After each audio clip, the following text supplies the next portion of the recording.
Thought for the day. Burnout is what happens when you try to avoid being human for too long. Welcome to 7 Minutes for Yourself. I'm Christina Aina, and I'm so glad you've joined me for what I believe will be 7 of the most enriching minutes of your day. Let's take this time to reconnect with ourselves and improve our well-being. In today's episode of 7 Minutes for Yourself, we discover 5 tips to becoming a calmer parent. Have a listen. Tip number 1, get your mommy time. You need time that's just for you. Even if it's just 1 hour, you need some self-love, some self-care, some time alone just for you and God to connect, some time alone for you to take care of yourself. I wake up at 4 a.m. every morning to do that, but that might not be possible for you. So you might take advantage of nap time, maybe stay up an hour after the children go to sleep. But it's very important for you to find some alone time with God, because the only person that you can control is yourself. And if you're not filled, you can't fill someone else.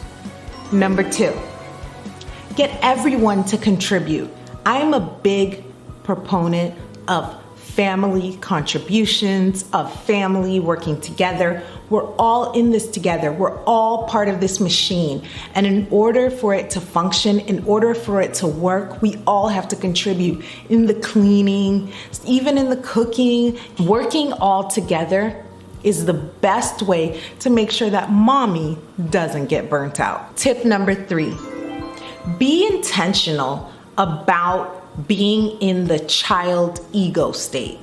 Be intentional about how often your parent, you're telling the children what to do or directing people. Like, sometimes just turn on the music, dance, go with the flow, act crazy, act silly, get some time in the child ego state. Your kids will appreciate it, but most importantly, it'll feed your soul to laugh and sing and be stress-free for a few minutes. Tip number 4, plan ahead for success.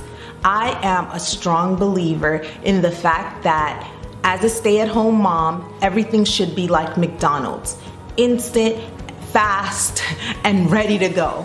So we plan ahead, meal planning, routines, just having everything ready to go for the next day, making sure that you're one step ahead. And so when it's time to initiate those things, there's not a lot of thinking, there's not a lot of thought process that goes into it. You're just ready to go. You have your clothes laid out for the next day. You wanted to start working out, so you have your weights ready to go and right there waiting for you. So definitely plan ahead. Tip number 5, phone home. Call a friend, call your mom, call a family member, someone who is uplifting, positive, and give them a call. For me, I've got my group of girlfriends on a text message chain, and anytime I feel like venting or anytime things are just not going great, I shoot them a text and we pick each other up and we encourage one another and we let each other know that you're not alone, we understand. And it's the best thing when you're feeling down in the dumps to have a group of women, or even just one, that understands and that can lift you up. Tip number 6, throw in the towel. Wave the white flag. If the day is just done, no matter what you try to do, you can't right this ship. Put on some pajamas, order a pizza, play a movie, and just chill. Run a bubble bath, call the day a loss, and just start over again the next day.